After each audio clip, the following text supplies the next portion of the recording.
तो देखो हमने पिछले क्लास में एक बहुत ही हमारे मन को प्रसन्न करने वाला एक प्राकृतिक वैभव का जगह जगह का दृश्य हमने देख लिया था। तो आज हम एक नया पाठ लेकर आ रहे मेरे पिताजी, और ये जो पूरक पठन है अब एक आत्मकथा। अब ये जो लेखक है, ये लेखक तुम सभी के परिचय के होंगे, इनका सरनेम तो तुम सभी के परिचय का है। अब देखो डॉक्टर हरिवंश राय बच्चन, ये जो हरिवंश राय बच्चन है उनके पिताजी की आत्मकथा लिख रहे। अब ये हरिवंश राय बच्चन अमिताभ बच्चन के पिताजी है, लेकिन ये हरिवंश राय बच्चन उनके पिताजी की आत्मकथा लिख रहे। खासतौर पर हमें अमिताभ बच्चन जी पता है, ये जो फिल्म स्टार, लेकिन उनके पिताजी हरिवंश राय बच्चन एक बहुत ही सही कवि थे, कथाकार थे, कहानीकार भी थे। और उसी तरह यहाँ पर ये जो डॉक्टर हरिवंश राय बच्चन है, डॉक्टर हरिवंश राय बच्चन जी अपने पिताजी का आत्मकथा इस पूरक पठन के माध्यम से हमें यहाँ देख ली। जैसे हमने एक पाठ है देखो कक्षा 10 में ईमानदारी की प्रतिमूर्ति, और उसी तरह यहाँ पर भी ये जो डॉक्टर हरिवंश राय बच्चन है, हरिवंश राय बच्चन जी अपने पिताजी की ईमानदारी किस तरह की है, इतना ही नहीं उनका व्यक्तिमत्व किस तरह का था, उनका स्वाभिमान किस तरह का था, उनका रहन सहन किस तरह का था, वो पोशाक किस तरह का परिधान करते थे, यह इस आत्मकथा में हमें देख लेंगे। लेकिन उससे पहले हम देख लेंगे कि यह डॉक्टर हरिवंश राय बच्चन जी का अल्प सा परिचय। देखो इनका जन्म हुआ 27 नवंबर 1907 प्रतापगढ़ उत्तर प्रदेश में। अब ये जो बच्चन परिवार है, ये बच्चन परिवार तो खासतौर पर हमारे महाराष्ट्र राज्य का नहीं है, ये बच्चन परिवार कहाँ का है, उत्तर प्रदेश का है। और उसी तरह यहाँ पर भी बताया गया कि डॉक्टर हरिवंश राय बच्चन जी है, और इस हरिवंश राय बच्चन जी का जन्म उत्तर प्रदेश में जो प्रतापगढ़ है यहाँ पर उनका जन्म हुआ। इनकी मृत्यु हुई 18 जनवरी 2003 में। अब देखो हरिवंश राय बच्चन जी हिंदी कविता के उत्तर छायावाद काल के प्रमुख कवि में से एक है। मधुशाला उनकी अत्यंत प्रसिद्ध रचना है जिसने लोकप्रियता के नए कीर्तिमान स्थापित किए। देखो ये जो पुराना जमाना था, पुराने जमाने में कविता लिखने वाले एक मशहूर कवि थे, और उसमें से जो मधुशाला, ये मधुशाला उनकी बहुत ही प्रसिद्ध थी। मधुशाला यानी एक शराब का दुकान, यहाँ पर ऐसा कहा गया। और उस शाला में कौन जाने वाले छात्र हैं, उनके बारे में यह जो मधुशाला, इस मधुशाला उनकी जो कविता है अथवा ये जो रचना है, इस रचना में उन्होंने बहुत सही तरह से उनका विश्लेषण करने की कोशिश की है। और इनकी प्रमुख कृतियां और भी है, मधुशाला, मधुकलश, निषाद निमंत्रण, एकांत संगीत, अकूल, अंतर, खादी के फूल, हलाहल, दहाड़ के इधर उधर आदि कविता संग्रह। इसके साथ साथ क्या भूलू क्या याद करूं, नीड का निर्माण, फिर बसेरे से दूर, दशकवार से सोपान तक, ये आत्मकथा के 4 खंड है। और उसी तरह यहाँ पर भी हमें क्या भूलू क्या याद करूं, इस आत्मकथा से यह पाठ लिया हुआ है। उनकी जो मुख्य रचना है, मुख्य कृतियां क्या भूलू क्या याद करूं, इस रचना में अथवा इस खंड में, इस आत्मकथा में उन्होंने अपने पिताजी की आत्मचरित्र किस तरह से बताया, और पाठ का नाम भी इसी तरह का दे दिया कि मेरे पिताजी। देखो प्रस्तुत गद्य में वो हमें क्या बताना चाहते हैं, आत्मकथा है यह हिंदी साहित्य में गद्य की एक विधा होती है, और आत्मकथा में व्यक्ति स्वयं अपने जीवन की कथा स्मृतियों के आधार पर लिखता है। देखो आत्मकथा इसी तरह से होती है, एक विधा होती है, उसको क्या कहेंगे, उसके एक रूल के हिसाब से होती है, और जो व्यक्ति है खुद अपना स्वयं आत्मकथा भी लिख सकता है। सबका आज तक की बात कर लेंगे हम, हमारा जन्म हुआ जैसे हमें समझ में आ रहा है, उसी से आज तक हमारा जीवन किस तरह से बीता, ये हम एक कथा के रूप में भी लिख सकते हैं। और उसी तरह यहाँ पर कहा एक आत्मकथा में व्यक्ति स्वयं अपने जीवन की कथा लिख सकता है।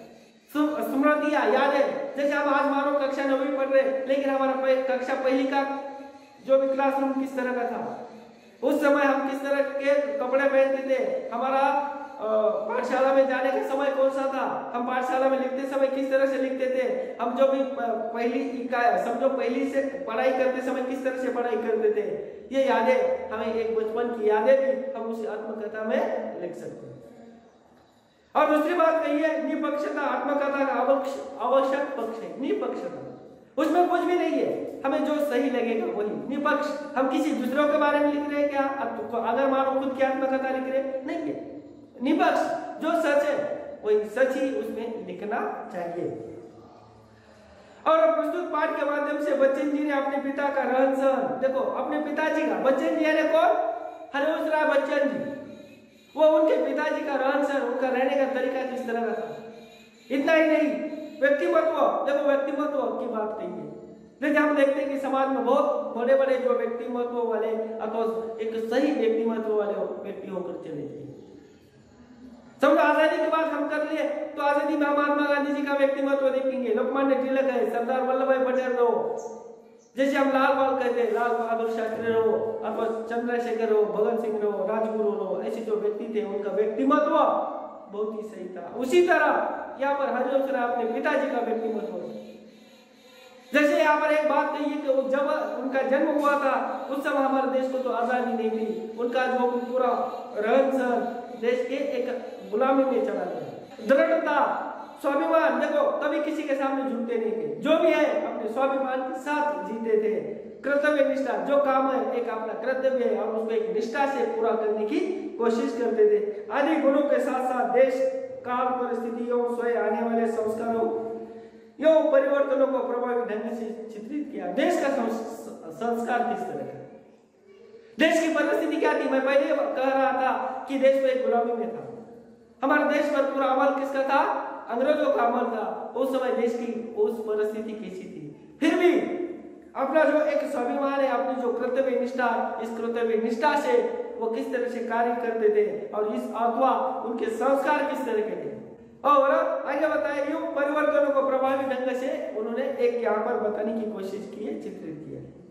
परिवर्तन, उसमें बदलाव किस तरह से आते चला गया, ऐसा ये डॉक्टर हरिवंश राय बच्चन अपने पिताजी के बारे में एक पूरक कथन अथवा एक आत्मकथा लिख रहे हैं। और हमारे इस पूरक कथन को नाम ही यही दे दिया, मेरे पिताजी। अभी देखो यहाँ पर उनकी कर्तव्य निष्ठा देखते समय हम देखेंगे वो काम कहाँ कर रहे थे, जहां पर भी काम कर रहे थे वहां पर वो कर्तव्य, अपना कर्तव्य एक निष्ठा है, इस निष्ठा से करें, उसमें जो भी मिलेगा उसी में ही उनका क्या होता था, एक स्वाभिमान हमेशा रहता था। देखो अभी हम पाठ को देखेंगे, पॉइनियर प्रेस में प्रताप की समय की पाबंदी। देखो यहाँ पर एक प्रेस का नाम होता है पॉइनियर, और वहां पर हमेशा एक समय की पाबंदी होती है। देखो हम भी, हमारे जो भी है, हमारा बचपन रहो तो हम जो भी जिस समय पढ़ रहे हैं तो जो भी है उसमें हमारे एक समय तालिका होनी चाहिए, समय की पाबंदी होनी चाहिए। जैसे हम पाठशाला आते हैं, मानो पाठशाला आते समय में हमारे लिए एक समय की पाबंदी होती है, सुबह 10 से शाम 4 बजने तक, ऐसा समझो हमारे लिए एक समय की पाबंदी है। और उसी तरह यहाँ पर बताए कि समय की पाबंदी, शुद्ध स्वच्छ लिखावट। देखो एक समय की पाबंदी, और जो भी लिखते थे एक शुद्ध स्वच्छ लिखावट होनी चाहिए। सही साफ हिसाब किताब रखने की आदत, देखो सही साफ हिसाब किताब रखने की आदत, हमने हिसाब किस तरह से रखना चाहिए, सही साफ सुथरा हिसाब रखना चाहिए। और इतना ही नहीं, जो उनका जो ऑफिस है एक साफ सुथरा रखने की, और विनम्र निश्चल व्यवहार ने बहुत जल्दी उनको विशिष्टता दे दी। देखो जो भी व्यक्ति उनके पास आता था उस व्यक्ति को विनम्रता के साथ साथ बात करना, इसीलिए उनका जो स्वभाव था, स्वच्छ लिखावट थी, साफ सुथरा रखने की आदत थी, आने वाला व्यक्तियों को विनम्रता से जवाब देना, इसीलिए उन्हें बहुत ऊंचे पद तक पहुंचा दिया था। अपना काम खत्म कर वे सहयोगी क्लार्कों का पिछड़ा काम भी अपने मेज पर रख लेते। देखो आज हम देखते हैं अलग अलग दफ्तर है, अलग अलग तरह के कार्यालय, उसमें अलग अलग प्रकार के क्लार्क आ गए, काम समझो हमारा काम खत्म हुआ, हम हमारे उस कार्यालय से बाहर निकल कर चले जाते। लेकिन ये जो लेखक के पिताजी है, उन पिताजी की आदत ऐसी नहीं थी। अपना काम हुआ, जो सहयोगी क्लार्क है, इन सहयोगी क्लार्क का काम तक अपने टेबल पर कर लेते, और दफ्तर बंद हो जाने के घंटों बाद रात देर तक काम में जुटे रहते। देखो दफ्तर भी बंद हुआ, फिर भी देर रात तक अपना जो काम है इस काम में भी हमेशा जुटे रहते। हमने पहले कहा था कि उनकी कर्तव्य निष्ठा था, जो काम है एक कर्तव्य है हमारा, और वो कर्तव्य हमने पूरे निष्ठा से पूरा करना चाहिए। और यही एक उनके संस्कार लेकर वो दफ्तर भी बंद हो चुका, फिर भी देर रात तक वहां कार्य करते थे। इस प्रकार वे अधिकारी और सहकर्मियों के दोनों के प्रिय बन गए। देखो अपना काम कितना महत्वपूर्ण है। जो भी है उसे विनम्रता के साथ दूसरों को मदद करना। इसीलिए उनके जो अधिकारी है, उन अधिकारी के साथ साथ उनके जो सहकर्मी है या तो उनके साथ जो काम करने वाले साथी है, उनके भी वो क्या बन गए थे? प्रिय बन गए थे। घर से दफ्तर 4 मील होगा, कुछ कम भी हो सकता है। फासले के मामले में मेरा अनुमान हमेशा गलत है। देखो घर से दफ्तर 4 मील दूर है और फिर भी लेकर के जाओ, ठीक है, थोड़ा कम ज्यादा हो सकता है। और हमेशा गलत हो ज्यादा की तरफ वे पैदल ही आते जाते, शायद पैसे बचाने की गरज से साइकिल न उन्होंने खरीदी न उसकी सवारी की। देखो ये जो 4 मील जो भी है यहाँ पर पैदल आते थे, पैदल जाते थे। अभी पता नहीं पैसों की बचत के लिए पैदल आते थे या पैदल जाते थे, यह भी नहीं मैं कह सकता। ना उन्होंने कभी साइकिल खरीदी, ना उन्होंने साइकिल की कभी सवारी भी की। इसीलिए हमेशा वो 4 मील पैदल चले जाते थे और 4 मील पैदल आते थे। दफ्तर के लिए उन्होंने एक तरह की पोशाक अपनाई और जितने दिन दफ्तर गए उसी में गए। देखो यूनिफॉर्म, जैसे हम जिस कार्यालय में चले जाते हैं वहां का यूनिफॉर्म एक अलग होता है, उसी तरह एक लेखक क्या करे, मेरे पिताजी जिस दिन भी दफ्तर चले जाते थे, दफ्तर जाते समय उनका एक विशेष प्रकार का पोशाक होता है। वो कभी बगैर यूनिफॉर्म के आपको बगैर उस दफ्तर के पोशाक के उस कार्यालय में कभी भी नहीं चले गए।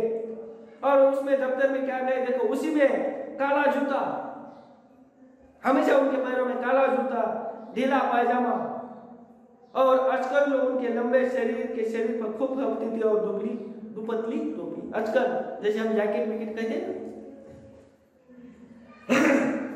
और उनका दुबला पतला शरीर था और इस दुबले पतले शरीर को उनका पोशाक बहुत ही सही लगता था। और सर पर एक दुपल्ली टोपी, दुपल्ली जैसे ऊपर टोपी को जो मोड़ लिया जाता है ना, वो टोपी। और जाड़ों में मेरी माँ के हाथ बुना ऊनी गुलबंद उनके गले में पड़ा रहता था। देखो जब सर्दी का मौसम होता है, जाड़े का मौसम होता है, गुलबंद जो उलन का होता है, आज मार्केट में अलग अलग मिल रहे हैं, लेकिन जिस उनकी जो माँ है, उनकी माँ ने हाथों से बुना हुआ ये जो गुलबंद है, उनके गुलबंद हमेशा गले में पड़ा रहता था।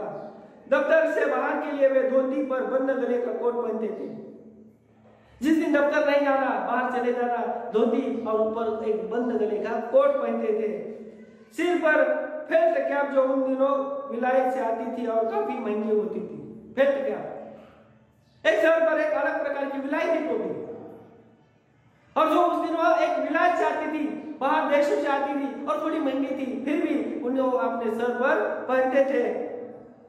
पिताजी बाहर निकलते तो छाता उनके हाथ में जरूर होता। देखो कुछ लोगों की आदत ऐसी होती है, जैसे कि बाहर निकलते समय हाथ में कोई ना कोई चाहिए। जैसे कुछ लोग थोड़ी उम्र जानी हो जाने के बाद उनके हाथ में एक लाठी होती है, लेकिन जब भी पिताजी बाहर निकलते, चाहे मौसम कौन सा भी रहो, धूप का रहो, गर्मी का रहो, अथवा बारिश का रहो, अथवा सर्दी का माहौल हो, मैं धूप गर्मी नहीं कहा, गर्मी का माहौल रहो, बारिश का माहौल रहो, अथवा जाड़े का अथवा सर्दी का माहौल रहो, उनके हाथों में छाता हमेशा रहता।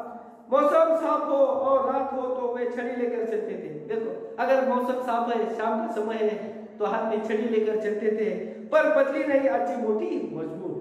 देखो ये सहारा लेने के लिए हाथ में मोटी लाठी लेकर नहीं चलते थे। उसकी वजह आगे बताइए, उन्हें आगे बताइए, इसीलिए बताइए कि आगे जो मानो एक घटना हुई थी, इसीलिए रात के समय वो हाथ में एक मोटी लाठी लेकर चलते थे। लंबी लाठी मेरे घर में नहीं थी, पर लाठी चलाने की तालीम पिताजी ने कभी जरूर ली होगी। देखो वो कहते हैं कि लाठी हमारे घर में नहीं थी, लेकिन लाठी चलाने की तालीम, लाठी चलाने की कला मेरे पिताजी ने इससे पहले कभी ली होगी। लाठी चलाने की कला है। देखो हम देखते हैं जैसे तलवार चलाना, तलवारबाजी करना, तो अलग अलग तरह की कला होती है, बेल्ट चलाना, और उसी तरह एक लाठी चलाना एक प्रकार की कला है। और इसीलिए उनके हाथ में हमेशा एक लाठी रहती थी। मुझे एक बार की याद है, शहर में किसी कारण हिंदू मुस्लिम दंगा हो गया। देखो लेखक कह रहा है, एक बार मुझे याद है कि किसी कारण हिंदू मुस्लिम दंगा हुआ था और उस दंगे में मानो एक दूसरे को लोग लाठियों से आपा कोई दंगा देखो, दंगा करने के बाद क्या होगा उसका हम अनुमान न लगाए तो ठीक है। पिताजी ने धोती ऊपर कर ली, कुर्ती की बाहें चढ़ा लिया और अपनी पहाड़ी मोटा डंडा दाहिने हाथ से कंधे पर संभाले, बाएं हाथ तेजी से हिलाते नंगे पांव आगे बढ़े। देखो एक बार दंगा तो हुआ था और दंगा होने के बाद उन्होंने उनका दृश्य बता दिया। धोती ऊपर हाथ ली, बाहें पीछे कर ली और एक हाथ जो मोटी लाठी थी, मोटा जो डंडा था, अपने कंधों पर रख लिया और नंगे पांव उस दंगे क्या हो गए थे, बढ़ गए थे। और उन्होंने उनके पास जाकर कहा, मैं लड़ने नहीं आया हूं, लड़ने को आता तो अपने साथ औरों को मिलाता। देखो हाथ में डंडा और अपने बाहें पीछे सरकाते हुए, धोती ऊपर करते हुए, जो भी कोई वो दंगा है वहां पहुंचने के बाद सामने वाले देखने वालों को क्या लगेगा कि यह व्यक्ति भी हाथ में डंडा लड़ने के लिए लेकर आया है, लेकिन नहीं। वहां जाने के बाद वो कहे कि मैं लड़ने के लिए नहीं आया हूं, अगर मैं लड़ने के लिए आता तो अकेला नहीं आता, लड़ने के लिए आता तो मेरे साथ और कोई साथियों को लेकर आता, लेकिन मैं यहाँ कैसा आया हूं, अकेला आया हूं। डंडा केवल आत्मरक्षा के लिए साथ है, कोई अकेला मुझे चुनौती देगा तो पीछे भी नहीं हटूंगा। देखो मेरे पास डंडा इसीलिए है, मेरी खुद की आत्मरक्षा के लिए है। अगर कोई अकेला व्यक्ति मुझसे मेरे साथ दो हाथ करने की कोशिश करा तो मैं पीछे हटूंगा क्या, पीछे भी नहीं हटूंगा। ईंट का जवाब पत्थर से देंगे, उसी तरह मैं उस व्यक्ति का क्या दे दूंगा, जवाब दे दूंगा। और मर्द की लड़ाई बराबर की लड़ाई है, चार ने मिलकर एक को पीट दिया तो क्या बहादुरी दिखाई। देखो मर्द की लड़ाई बराबरों की लड़ाई होनी चाहिए। पीठ पर तो कोई भी वार कर सकता है, लेकिन सीने पर वार करने की हिम्मत होना चाहिए। और इसीलिए यहाँ पर वो जो लेखक के पिताजी कहते हैं, मर्द की लड़ाई सामने सामने होती है। एक व्यक्तियों को अगर किसी चार व्यक्तियों ने पीटा तो वो बहादुर का काम नहीं। एक व्यक्ति को चार व्यक्ति तो कोई पीट सकते हैं, लेकिन एक का मुकाबला एक से जब होता है और उसमें जिसकी जीत होती है उसे हम बहादुर कह सकते हैं। सैकड़ों लोगों ने मिलकर दो चार लोगों को पीटा तो इसमें कोई बहादुरी बिल्कुल नहीं होती। और अकेले सिर फिरे की बात समझी जा सकती है, चार आदमी मिले तो उन्हें कुछ समझदारी की बात करनी चाहिए। अगर अकेला व्यक्ति है तो मानो उसको हम सिर फिरा कहेंगे, पागल कर सकते हैं, लेकिन सामने चार इंसान मिले तो वहां पर कोई समझदारी की बात करना चाहिए।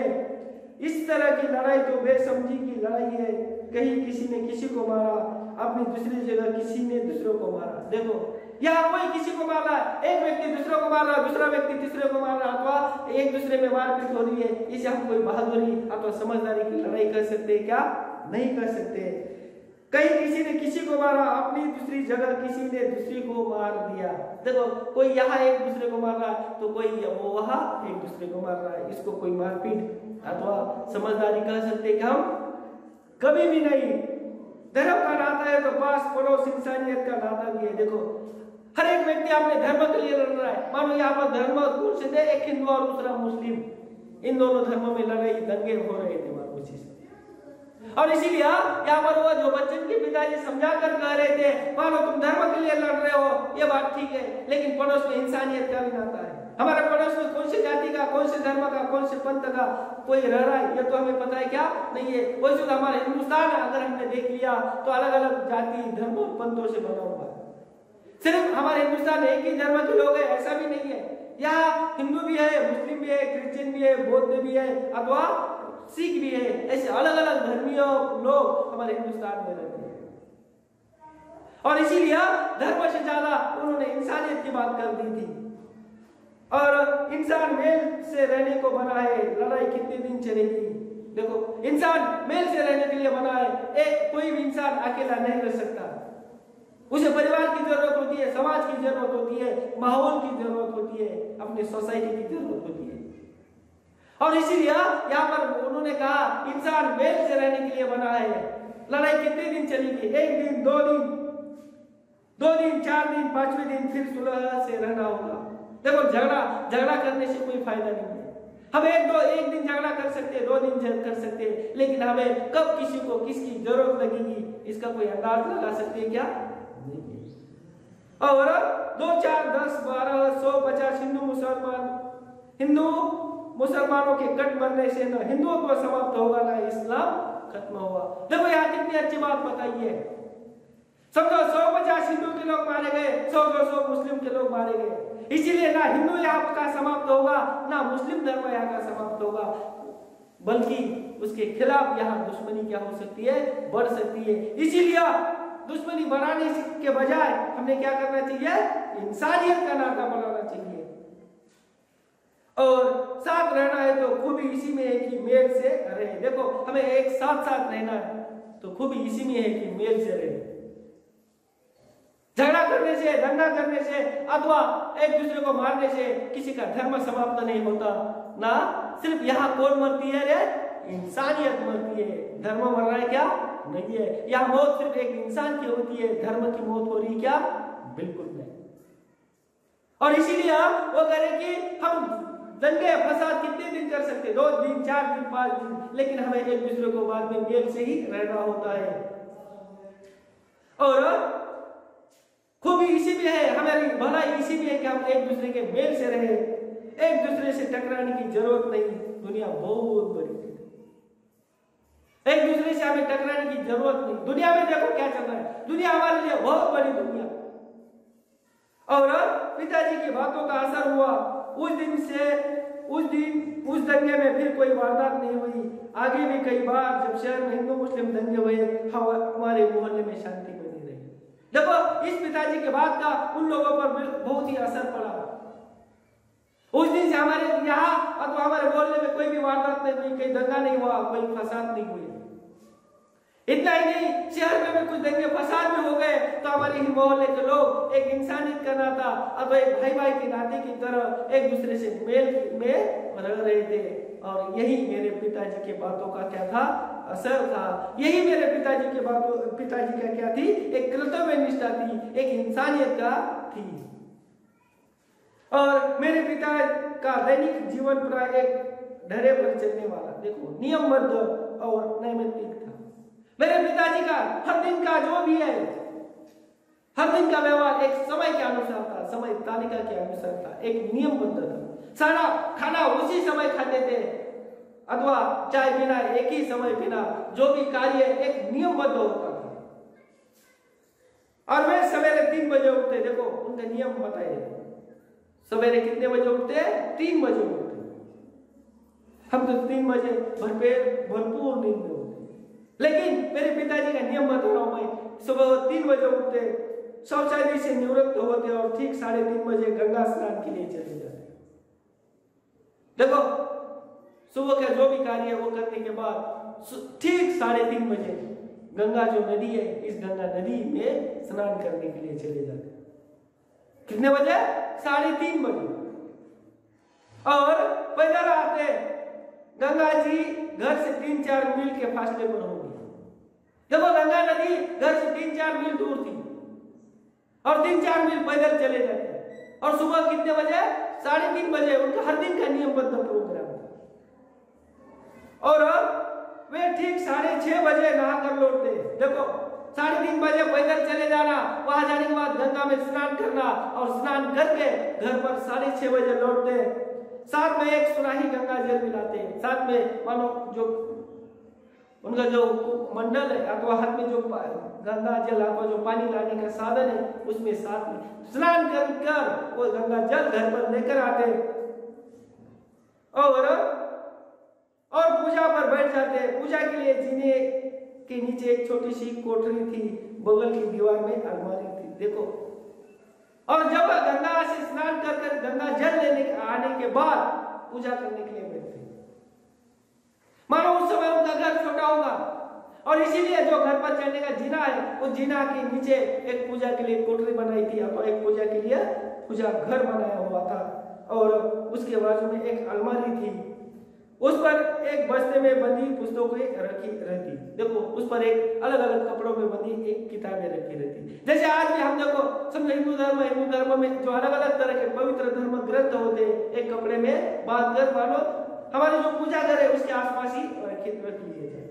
जैसे वो घर में फिर जो भगवत गीता रहो, एक गाथा रहो, अथवा जो संत ज्ञानेश्वर ने लिखी हुई ज्ञानेश्वरी रहो, ऐसे अलग अलग धर्म ग्रंथ है।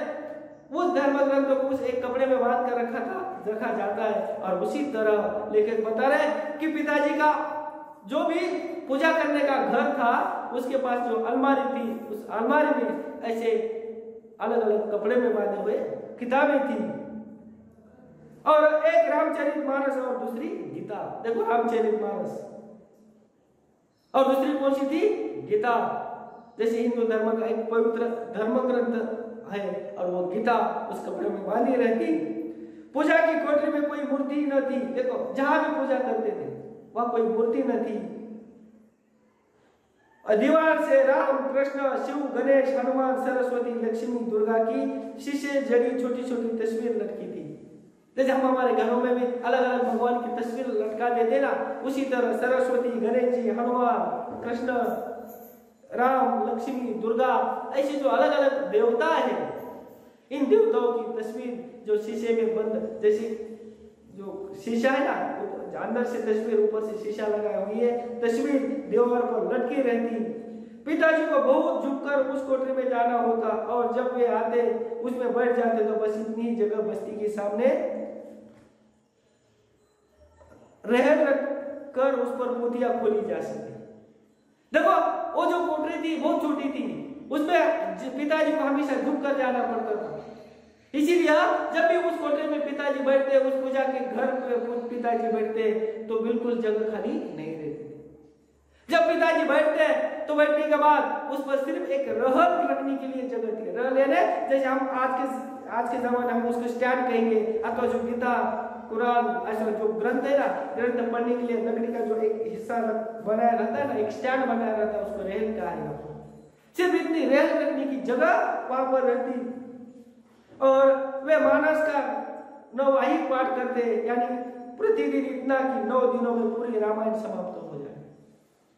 देखो ये रामायण कुछ लोग है, आज हम देखते हैं हमारे माहौल में कुछ जगह जगह रामायण लगाई जाती है, रामायण लोग पढ़ते, एक महीना, 2 ढाई महीने उसको लगते पढ़ने की।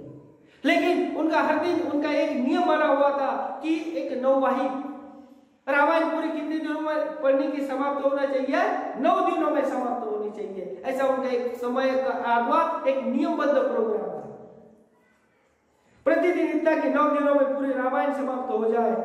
उनकी मानस थी कि पोथी में जब अब तक मेरे पास है उन्हीं के हाथ के नौवाहिक के निशान लगे थे। देखो जो भी पोथी है वह जो भी ग्रंथ है उसमें बराबर नौवाहिक के निशान लगे थे। जैसे कोई किताब है, हम उसके बराबर 9 हिस्से किए थे।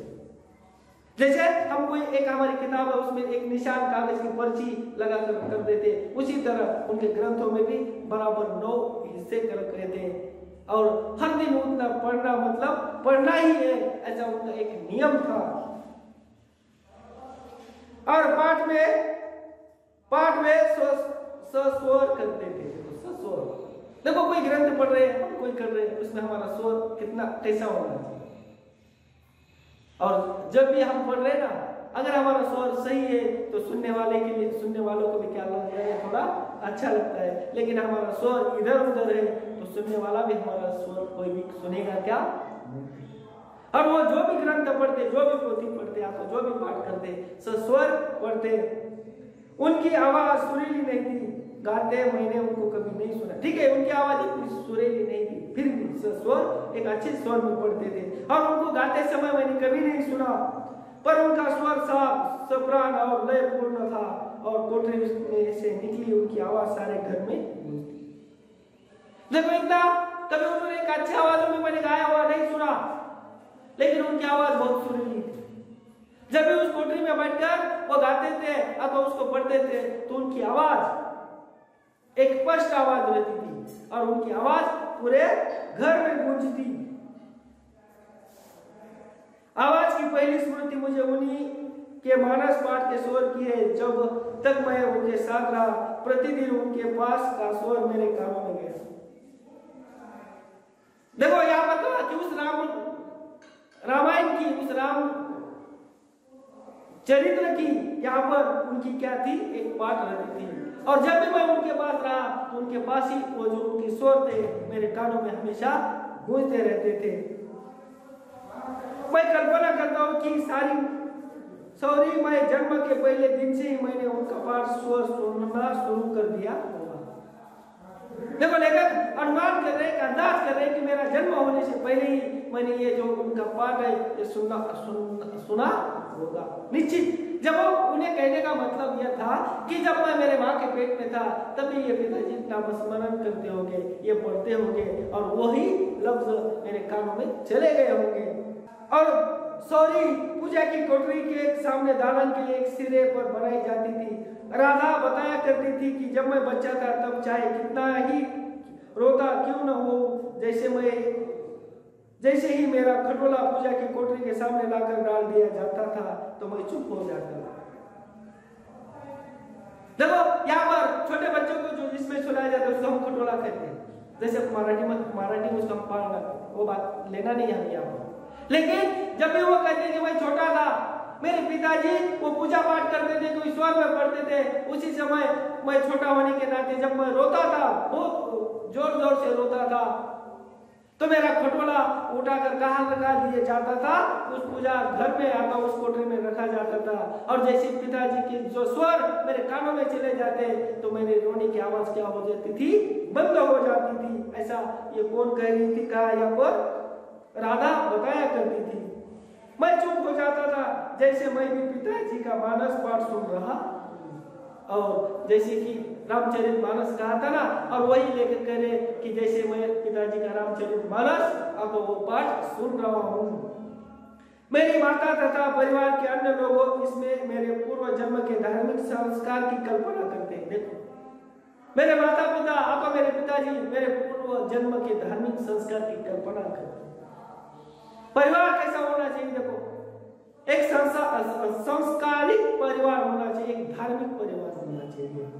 अब मैं ऐसा समझता हूँ ये मेरे पिताजी के स्वर की लिप्ट या लय की जो मुझे शांत कर देती थी। देखो अब मैं ये महसूस करता हूँ मेरे पिताजी के स्वर अथवा उनकी जो आवाज है मुझे क्या कर देती थी, शांत कर देती थी। इतना मैं जरूर मानता हूँ कि इन श्रवण संस्कारों ने उस समय अद्भुत रूप से मेरी सहायता की होगी जब मैं गीता को जनगीता का रूप दे रहा हूँ। और ये मैं एक अवश्य मानता हूँ कि मैंने ये जरूर श्रवण किया है, सुना है, और ये मेरी अद्भुत रूप से क्या कर रही है, सहायता कर रही है। देखो भगवान को हमने अभी तक तो किसी ने नहीं देखा, लेकिन भगवान है ऐसा हमारा सभी लोगों का कह रहे विश्वास है, और इस भगवान के नाम पर ही हमारी जो मानो सहायता है ऐसा हम करेंगे। देखो हम जब भी किसी भगवान के मंदिर में चले जाते हैं तो भगवान मेरा भला करो ऐसा हम एक मन्नत मानते हैं। अगर हमारा बहुत अच्छा हुआ तो भगवान ने मेरा बहुत अच्छा किया ऐसा भी कहते हैं। अगर किसी को कुछ नुकसान हुआ तो भगवान ने मेरा बुरा भी किया ऐसा भी कहते हैं। और इसी तरह यहाँ पर हमारे संस्कार की, हमारे जो भगवान की जो मेरी सहायता है, और जो गीता को मैंने जन गीता का ग्रुप दे रहा था अवधी भाषा में। देखो उस समय मानो गीता एक संस्कृत भाषा में थी, और अवधी यानी लोगों के समझ में आने वाली जो भाषा है, इस भाषा में मैं इस गीता का रूप दे रहा था, और मानस की शैली में। और मानस की शैली में देखो ये जो पढ़ते हैं ना, एक शैली में पढ़ा जाता है, और अज्ञात रूप से मेरे सारे अवचेतन और ज्ञात रूप से मेरे चेतन की शिरा शिरा मानस की ध्वनियों से भीगी हुई। जब मेरे शरीर में एक रोम रोम की तरह वो मानस अंदर चला गया था। और इसी तरह यहाँ पर वो जो कहते कि वो जो गीता रहो अथवा मानस रहो, मेरे पूरे शरीर की चेतन की शिरा शिरा मानस की ध्वनियों से क्या हो चुकी थी, भीगी हुई थी। इसी तरह लेकर के आप करें कि मेरे पिताजी कितने संस्कारिक थे, काम में कितने कर्तव्यनिष्ठ थे, लोगों को कितनी मदद करते थे। इतना ही नहीं, मेरे पिताजी की कितनी भक्ति थी उनकी। रामचरितमानस सिर्फ 9 दिन में पूरा समाप्त करते थे, गीता का प्रवचन करते थे। उनके संस्कार किस तरह के थे, उनकी समय तालिका किस तरह की थी। सुबह 3:30 बजे उठना और वहां से पैदल गंगा नदी तक चले जाना, गंगा नदी से 6:30 बजे तक नहा कर वापस आना, स्नान कर वापस आना, वापस आने के बाद पूजा के लिए किस तरह बैठना, ये उनकी पूरी हर दिन की समय तालिका अभी तक हमने देख ली थी। और इसके आगे उनकी कर्तव्य निष्ठता किस तरह की थी, वो लोग कार्य किस तरह से करते थे, ये हम बाद में देख लेंगे। तब तक के लिए नमस्कार।